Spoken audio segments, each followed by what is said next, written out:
How's it going, my millionaire bakers? I'm having a great day so far. Welcome back to the channel. You already know what we're making, so let's go to the kitchen and get started.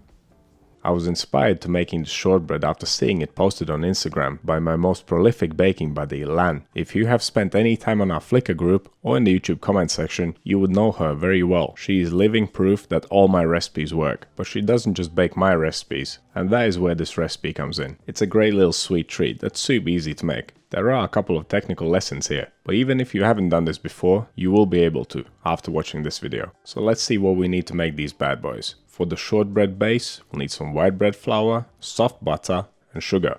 You could also make it with a sweet pastry base, and you can find a recipe for that in my lemon tart video. Right, next up, the caramel layer. We'll need some sweetened condensed milk, some golden syrup or honey, some more butter, and some more sugar. This is, after all, a sweet treat. Here's the syrup that I'm using. This is super common here in England, Lyle's golden syrup. But like I said, if you can't find anything like this, just use honey. Okay, moving on to the top layer, which is made of dark chocolate, some more syrup, some more butter, and also we'll need some sea salt to sprinkle on top. It will nicely balance out the sweetness. Caramel, chocolate and salt, they go really well together. Onto the equipment. We'll need a bowl, scales, a spatula, we'll need a pot for cooking the caramel, and for using as a double boiler for melting the chocolate and making the top layer. And we'll need the tray for baking. I'm using my Lloyd's Pans pizza pan. And by now, I've definitely used this more for sweet bakes than for pizzas. It's just that versatile. It measures at around 22 centimeters or 8.5 inches long and 16.5 or 6.5 inches wide. And it's around 5 centimeters or 2 inches deep. You can certainly use a shallower tray with a larger footprint. My shortbreads did come out quite thick. And with all of that out of the way, let's start working. First step is to preheat the oven. 150 degrees Celsius, fan on. And that is 300 degrees Fahrenheit. Next up, line the tin with baking paper. Cut a piece of baking paper so it's larger than the footprint of the tray on all sides by about 5 centimeters or 2 inches. Then, using scissors, cut the paper diagonally from the corners in, and then lay it into the tray. It's as easy as that. This recipe is built in layers, starting with the shortbread base. Combine the sugar and softened butter in a bowl, then mix it vigorously using a spatula until it becomes nice and pale. Once it's changed color, become nice and light, and has a nice smooth consistency, add the flour. Now continue mixing. Mix until there's no dry flour left. Start with the spatula and then finish it off by hand. Press it together, make sure it's one cohesive piece. Don't worry about overworking it, that's not gonna happen. And by the way, if you want to make the ultimate handmade shortbread biscuits, you'll find a video for those in the cakes and pastry playlist. It is one of the earliest videos I made. The shortbread for this recipe is not as light, and it doesn't have to be, otherwise it would just be too crumbly. Speaking of crumbling, that's the next step. Break the dough up and spread it out evenly over the paper-lined baking tray. Next, press it into shape. Try to get the thickness as even as you can. And don't worry if the surface is a little bit rough. Just make sure it's not thick on one side and thin on the other. And that's our biscuit base ready for the oven. So let's pop this bad boy in there. It'll take around 25 minutes to fully bake. And no, you don't need to dock the surface of this dough. It is so loose and airy that it's not going to blow up. Now if you were to make this with sweet pastry, then definitely dock the surface at least. Or even better still, weigh it down with some baking beans. You'll know when it's done when it just starts coloring on the surface.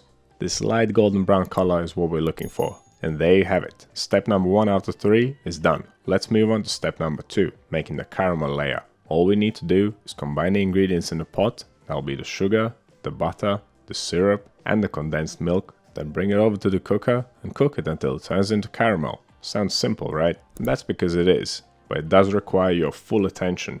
This stuff loves to stick to the bottom of the pot, and if it does, you'll most likely have to start over. So keep an eye on this thing. It'll take around 15 minutes to fully cook. First, set the pan on medium to high heat. Let all the ingredients melt, and you want to stir the mix quite often. We want to bring it up to a simmer, which will take around 5 minutes. The only problem is that you're not going to see it bubbling on the surface, and that is the part that can catch you out. But as you keep stirring it, you'll feel it simmering and bubbling as the spatula scrapes against the bottom of the pot. As you drag the spatula against the pot, you'll feel it bubbling. As soon as that happens, turn the heat down medium-low. And from now on, you want to stir it continuously and keep cooking it gently for around 10 more minutes. Of course, each cooker is different. It may take you longer, it may take you less time. The longer you cook it, the darker and thicker the caramel will become.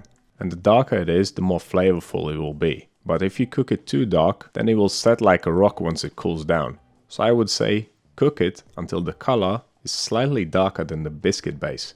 That'll be a good indicator of doneness. From that point, you could cook it for around 3 to 4 minutes longer to make it even darker and more flavorful, but I wouldn't cook it any more than that, or else you end up with a really tasty brick. Okay, pour the caramel over the biscuit, spread it out nice and evenly. I guess I should have mentioned, you don't need to let the biscuit cool down. You can pour the caramel straight onto the hot base. But once you have both the biscuit and the caramel in the tin, then you need to let them cool down completely, and that will take around 2 hours in the fridge. Once it's cold, get your double boiler ready. Place a small pan of water on high heat, get the water boiling. Now take a bowl that will fit over the pan without touching the water, and combine the ingredients of the top layer. That'll be the butter, the syrup and the chocolate. Place the bowl over the pan with boiling water and let the ingredients melt together. Stir it once in a while, make sure everything's well combined, and once everything's fully melted and mixed together, it's ready. As you can see, every step of this recipe is super basic and easy, and every one of these 3 recipes that make up this Millionaire shortbread can be used in other recipes. The biscuit, the caramel and the chocolate layer, they're all useful things to learn. Okay, once the chocolate mix is done, get the completely cooled down biscuit and caramel tray out the fridge and pour the chocolate layer over the caramel. Pick the tray up and swirl the chocolate around, spreading it out in a nice even layer. Now you could leave this to cool down at room temperature, it will set and it will stay shiny at this way. But I don't have that kind of patience. I'm going to pop this in the fridge for another hour or so until it's completely set. And I must say I really enjoyed making this recipe. I like the fact that we build this up into layers and all it takes is cooking and then cooling. It's my first time making a recipe like this, so you don't need to be very experienced to make this. As long as you follow the recipe and the instructions, you'll manage. There's only one thing left to do, cutting the shortbread into pieces. A hot knife works really well for this. Run your knife under hot water and wipe it dry before each cut. It will make for light work, you'll get nice sharp edges on your shortbread. I would cut them slightly thinner next time, perhaps once more in half, because these things are seriously sweet. I wouldn't suggest eating too many of them, and saying that actually goes for most bakes. Enjoy the process, try something new, and sample your creations of course, but do share them out, because that's what these things are made for. Because sharing your bakes can make you just as happy as eating them. And there's nothing better than being able to do both. My colleagues at work were pretty happy when I brought these in. Oh yeah, and don't forget about the sea salt. And while we're here, let me remind you of our Flickr group. It's a great place to share pictures of your bakes, ideas, recipes, and to connect with other bakers. You can find a link for it in the video description below. So what do you think of this recipe? Have you tried this before? Let me know down in the comments. You want to see more videos like this one? Click over here. Subscribe to the channel, click right here. That's all I have for you today. Thank you so much for watching. I'll see you in the next one.